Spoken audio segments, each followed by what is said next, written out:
முதல் வாசகம். ஆண்டவர் ஆபிரகாமுக்கு கூறியபடியே அவர் புறப்பட்டு சென்றார். தொடக்க நூல் என்ற வாசகம் அதிகாரம் 12 திருவசனங்கள் 1 முதல் 9 முடிய. அந்நாட்களில் ஆண்டவர் ஆபிரகாமை நோக்கி, உன் நாட்டிலிருந்தும் உன் இனத்தோடிலிருந்தும் உன் தந்தை வீட்டிலிருந்தும் புறப்பட்டு நான் உனக்கு காண்பிக்கும் நாட்டிற்கு செல். உன்னை நான் பெரிய இனமாக்குவேன், உனக்கு ஆசை வழங்குவேன், உன் பெயரை நான் சிறப்பட செய்வேன், நீயே ஆசையாக விளங்குவாய். உனக்கு ஆசை கொள்வதற்கு நான் ஆசை வழங்குவேன், உன்னை சமைப்போரை நானும் சமைப்பேன், உன் வழியாக மண்ணுலகின் மற்ற இனங்கள் அனைத்தும் ஆசை வரும் என்றார். ஆண்டவர் ஆபிரகாமுக்கு கூறியபடியே அவர் புறப்பட்டு சென்றார். அவருடன் லோத்தும் சென்றார். ஆபிரகாம் ஆரானை விட்டு சென்றபோது அவருக்கு வயது 75. ஆகிராம் தம் மனைவி சாராயையும் தன் சகோதரன் லோத்தையும் உடனழைத்து சென்றார். அவர்கள் ஆரணியில் சேர்ந்திருந்த செல்வத்துடனும் வைத்திருந்த ஆட்களுடனும் கால்நாட்டிற்கு புறப்பட்டு சென்று அந்நாட்டை சென்றிருந்தனர். ஆகிராம் அந்நாட்டில் நுழைந்து தெற்கேயில் இருந்த மோனேயின் கல்வாரி மரத்தை அடைந்தார். அப்போது கானானியர் அந்நாட்டில் வாழ்ந்து வந்தனர். ஆண்டவர் ஆபிரகாமுக்கு தோன்றி, உன் வழிபடுவதற்கு நாட்டை கொடுப்பேன் என்றார். ஆகவே தனக்கு தோன்றிய ஆண்டவருக்கு அங்கே ஒரு பலிபீடத்தை எழுப்பினார். ஆபிரகாம் அங்கிருந்து புறப்பட்டு பெத்தேலுக்கு கிழக்கே இருந்த மலைவசம் சென்று பெத்தேலுக்கு மேற்கே ஆயிக்கு கிழக்கே கூடாரம் அமைத்து கூடியிருந்தார். அங்கே ஆண்டவருக்கு அவர் பலிபீடத்தை எழுப்பி ஆண்டவர் திருப்பெயரை சொல்கிறார். இவ்வாறு ஆபிரகாம் படிப்படியாக எகிப்து நோக்கி பயணம் செய்கிறார். ஆண்டவர் வழங்கும் அருள்வாக்கு வருவதை பாடு.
Hallelujah.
இறைவசனங்கள் 1 முதல் 5 முடிய. அக்காலத்தில் இயேசு தம் சீடர்களுக்கு கூறியது, பிறர் குற்றவாளிகள் என தீர்ப்பளிக்காதீர்கள், அப்போதுதான் நீங்கள் தீர்ப்புக்கு உள்ளாக மாட்டீர்கள். நீங்கள் அளிக்கும் தீர்ப்பையே நீங்களும் பெறுவீர்கள். நீங்கள் எந்த அளவையால் அளக்கிறீர்களோ அதே அளவையால் உங்களுக்கும் அளக்கப்படும். உங்கள் கண்ணில் இருக்கும் மரக்கட்டையை பார்க்காமல் உங்கள் சகோதரர் அல்லது சகோதரியின் கண்ணில் இருக்கும் துருவை நீங்கள் கூர்ந்து கவனிக்கிறீர்கள். அல்லது அவர்கள் உங்கள் கண்ணில் இருக்கும் துருவை எடுக்கட்டுமா என்று எப்படி கேட்கலாம்? இதோ உங்கள் கண்ணில் தான் மரக்கட்டை இருக்கிறது. வெளிவேடக்காரரை முதலில் உங்கள் சகோதரர் அல்லது சகோதரியின் கண்ணில் துருவை எடுக்க உங்களுக்கு தெளிவாய் கண்டறியும். இது கிறிஸ்து வழங்கும் நற்செய்தி.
புகழ்ச்சி எதிர்பார்க்கிறார்.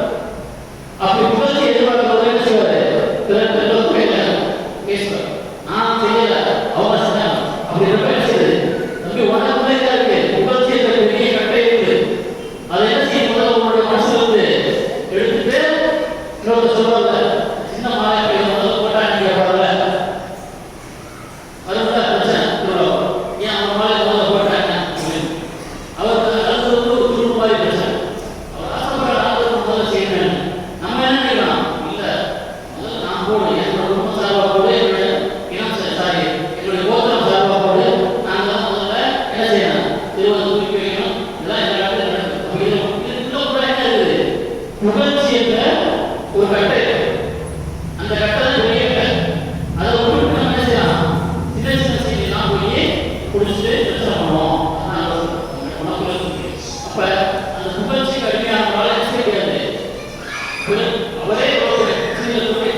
பதவி அதிகாரத்துக்கு அளிக்கிறார்.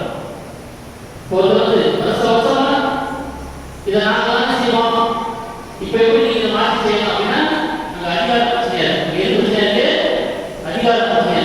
அப்ப அந்த அதிகாரத்துல ஒரு கட்ட என்ன செஞ்சே இருக்கு நல்ல உள்ள ஒரு அதிகாரத்திலிருந்து வெளியில வந்தாதான் மக்களுடைய பிரச்சனையாளர் செய்ய முதல்ல புரிந்து கொள்ள முடியும். அடையாளம் ஒருத்தருக்கு பணம், பதவி, புகழ்ச்சி இல்லையா, பாராட்டு இதெல்லாம் இதுதான் நம்மளை நாலு விஷயங்களை நம்ம என்ன செஞ்சு வச்சிருக்கோம், கட்டி வச்சிருக்கோம். ஆண்டவர்களும் அந்த கட்டையை செஞ்சது கொடுக்க பார்த்து அதான் என்ன செஞ்சு இந்த நாலு விஷயங்களை பற்றி சோதிச்சு உலகில இல்லையா, இந்த உலகத்தை காமிக்கும். அப்ப அதிகாரம் அதிகாரத்தை காமிச்சு அதிகாரத்தை ஆசையை காமிக்கும், செல்வம் ஆசையும் காமிக்கும் இல்லையா. அவங்க எல்லாரும் என்ன செய்வாங்க, புகழ்ந்து பேசப்படி செய்கிறேன் அப்படின்னு அந்த புகழ்ச்சியும் காமிக்கும். இன்னொன்னு சில பேர் சாப்பாடு கழிக்கிறாங்க இல்லையா, நான் சோறு போட்டோன்னா ஒரு கூட நல்லா பேசுறேன் சாப்பாடு நம்ம உடல் சாப்பாடு இந்த சாப்பாடு கழிக்கிற நம்ம எப்படி பார்க்கணும்னா நம்மளுடைய உடல் சார்ந்த சில விஷயங்கள் என்ன இருக்கலாம், அடிக்ஷன். நம்ம உடல் சார்ந்த அடிக்ஷன் அதுலையும் அவங்க என்ன செஞ்சு இல்லையா, நல்ல அவமானத்தை நமக்கு பத்திய மாத்திரேன். அப்ப இப்படி எல்லாம் சோதனைகள் ஆண்டவரால் என்ன செய்ய முடிச்சு, இந்த கட்டையெல்லாம் அவருக்குள்ள இந்த கட்டையெல்லாம் விடாம காத்தலாம். மக்களை அவரால் நல்ல கண்களோடு ஊனமற்ற கண்களோடு ஊனமற்ற உள்ளத்தோடு அவரால் செய்ய முடிச்சு பார்க்க முடிச்சு. அதுதான் நம்மளுடைய கேட்கிறார், உங்களுக்குள் எந்த கட்டை இருக்கு, உங்களை உறுத்துகின்ற விஷயங்கள் என்ன, அதை நீங்க முதல்ல அவர்களுக்கு எடுத்துட்டீங்க அப்படின்னா நம்ம என்ன செய்வோம், சிறந்த மனதோடு எந்த ஒரு எந்த ஒரு முன்சார்பு இல்லாமல் அப்ஜெக்டிவ் நடுநிலைமை நம்ம என்ன செய்ய முடியும், அப்பதான் வேற என்ன செய்ய முடியும், பார்க்க முடியும். அதுதான் நம்ம செய்ய சொல்றாரு இல்லையா. அதை பார்க்க வேண்டும், அப்ப நம்மளுக்கு என்ன செய்யணும், காட்சி இருக்கணும். அந்த காட்சி இருந்தால் மட்டும்தான் நம்மளால் செய்யணும். அப்பதான் ஆண்டவர் கொடுக்கக்கூடிய அந்த ஞானத்தை நம்ம பெற முடியும். அந்த ஞானத்தை பெற்றால்தான் நம்மளால என்ன செய்ய முடியும், பல உதவிகளை செய்ய முடியும் இல்லையா. அப்ப இவர்கள் இருந்துச்சு தன்னுடைய ஆண்டவருக்காக இப்ப எல்லாரும் நண்பர்கள்லாம் வந்து நினைச்சாங்க, ஒரு இடத்துல அடிக்கடி நினைச்சாங்க பார்க்க வர்றாங்க. அதை வந்து நினைச்சாரு, அவர் நினைச்சிருந்தாருன்னா இங்க பாருங்க என்னை எவ்வளவு நண்பர்கள் பார்க்க வர்றாரு, அதை என்ன செய்யலாம், புகழாக கருதலாம். அந்த இடத்துல இருக்கும்போது ஒரு கெத்தா இருக்குல்ல, அவர் வந்து செயல்படுது நிறைய கஷ்டப்படாத நம்மளால என்ன செய்வோம், செய்யலாம் அப்படியே நம்மளுடைய அந்தஸ்தா பார்ப்போம். இவ்வளவு பேர் வர்றாங்க, முன்னாடி இவ்வளவு பேர் இருக்காங்க அப்படின்னா அவர் அந்தஸ்தா பார்த்தாரா, அந்தஸ்தா பார்த்தா இல்லை. இது என்னை ஆண்டவர்கள் என்ன செய்கிறது, பிரிக்கிறது, என்னால் என்ன செய்ய வேண்டும், ஆண்டவர்களோடு ஒன்று திருத்த முடியவில்லை அப்படின்னு இது அவருக்கு கட்டையாக பார்த்தார். அதனால என்ன செய்யறாரு, நான் எந்த ஊரில் இல்லை, என்னுடைய நண்பர்கள்லாம் பார்க்க முடியாத தூரமான என்ன செய்யறேன், முழுமையிலேயே ஆண்டவருக்கு அர்ப்பணிக்கின்றேன் அப்படின்னு சொல்லி கொடுங்க. அப்ப நம்ம வாழ்க்கையில இன்றைய சிதறை போல அவ்வப்போது நம்ம செய்யணும், நம்முடைய வாழ்க்கையை சிதைக்கக்கூடிய கட்டைகள் இருக்கு, இல்லை நம்ம உருவுகின்ற கட்டைகள் என்ன இருக்கு, எது நம்மை அழுத்துகின்றது, எந்த மாதிரியான உணர்வுகள், எந்த மாதிரியான சிந்தனை, எந்த மாதிரியான விஷயங்களை என்னால் விட முடியலையோ அதுதான் என்னை அழுத்துகின்ற கட்டை. அதை நாம் எப்போது எதிர்கொள்வோம், அப்ப எல்லா மனிதர்களுக்கும் நாம் என்ன செய்ய முடியும், புனிதர்களாக வாழ முடியும். அவங்களெல்லாம் எடுத்து முடிஞ்சு அதனால அவங்க என்ன செய்யறாங்க, புனிதர்களாக வாழ்ந்தார். அதுதான் நம்முடைய அப்போஸ்தலர்களை பார்ப்போம் இல்லையா. அப்போஸ்தலர்கள் முதல்ல கேட்பாங்க, எனக்கு வல பக்கத்தில் இடம் வேணும், இட பக்கத்தில் இடம் வேணும், பின்னர் சொல்லும்போது எனக்கு அதிகாரம் வேணும் அப்படின்னா கேட்பான். இதெல்லாம் என்னது, பெரிய பெரிய கட்டை, இதெல்லாம் என்னது, பெரிய பெரிய கட்டை. அப்பதான் அதனால என்ன சொல்றாரு, உங்களுக்கு கட்டைகளை பார்க்காம நீங்க திரும்ப பார்க்குறீங்க, ஆனா அதே அப்போஸ்தலர்கள் மனமாறி இருக்கு, எல்லாத்தையும் இருக்கு, எல்லாவற்றையும் இருக்கு. இந்த மாதிரியான யாரும் அதிகாரத்துக்கு போனாங்களா, போகல. யாரும் சாட்சி கேட்டாங்களா, கேட்கல. யாரும் பணம் சம்பாதிக்க நினைச்சாங்களா, நினைக்கல. யாரும் புகழ்ச்சிக்காக இருந்தாங்களா, கிறிஸ்துக்காக எல்லாவற்றையும்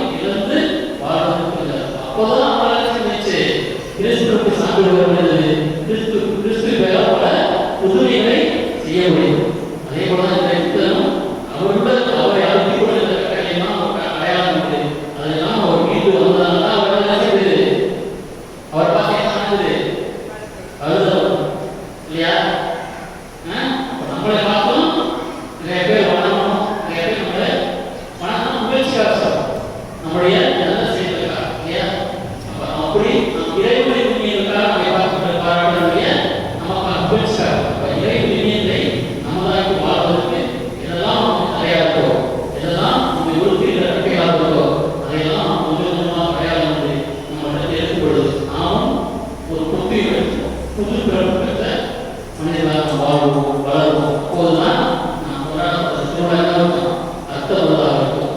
அப்படிப்பட்ட அர்த்தத்தில் உள்ளதாக கொண்டாடுவதற்கு அமைய தயாரித்து சொல்லி வாழ்வோம்.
அவனை இருந்த கிண்ணத்தை எடுத்து மீண்டும் நோக்கினத்தை போய் தன் சீடர்களுக்கு அழைத்து அவர் கூறியதாவது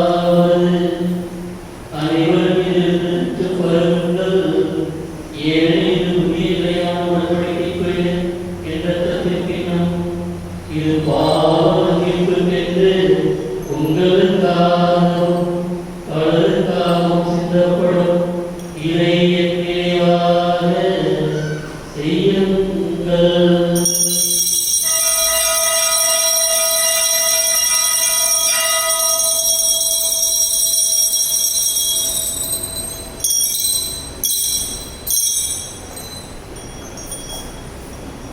நம்பிக்கை மறைபொருள்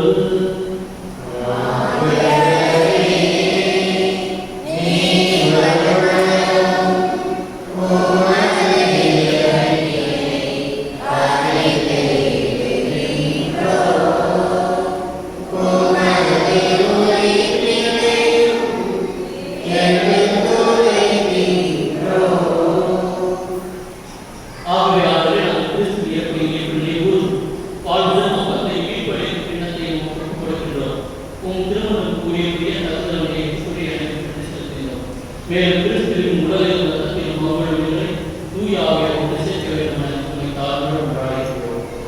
ஆண்டவரே, உலகத்து வரவேற்கும் உதவிய போதிலும் எங்கள் திருப்பதிலையோ எங்கள் எல்லா திருமையோடு உமது திருவையை செய்தோம். மேலும் சகோதர சகோதரிகளை இறந்து அடைவை போது உமது திருமொழியை கேட்கிறோம். எங்கள் அனைவரும் விளக்கமாயும் கடவுளின் கணித்தாய்க்கும் வழியா இவ்வுலகிற்கு உதவாயிரோ நாங்கள் எவ்வாறு உன் திருமலையை சிறுத்தோயா உங்கள் கொள்கைக்கு வரப்பட்ட என்றோம்.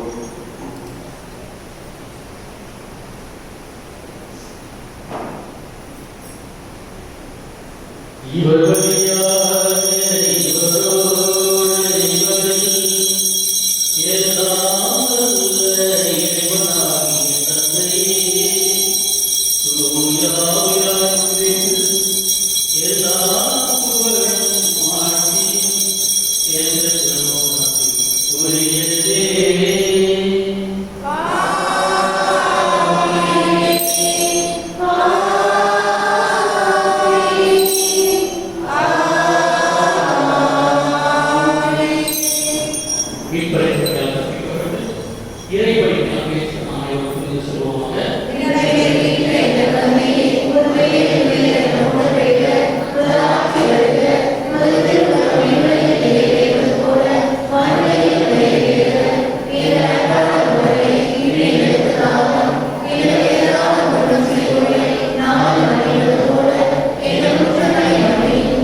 உமது திருவரை நோக்கி உமது திருமணம் கேட்பதற்கு அமைதியும் முற்றுவதற்கு தருகிறார் என்று நாம் வாசி செய்தவர் நீரே.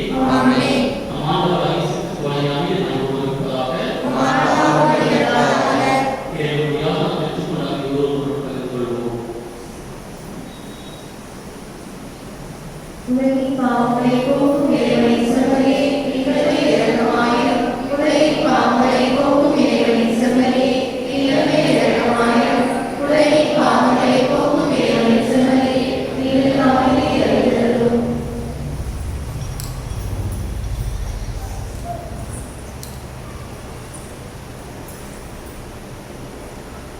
இதோ இயேசு கிறிஸ்து, இவரே உலகின் பாவங்களை போக்குகின்றவர். இவருடைய திருவிருந்துகளை நாம் இவர் பெயர் பெற்றோம்.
Gracias.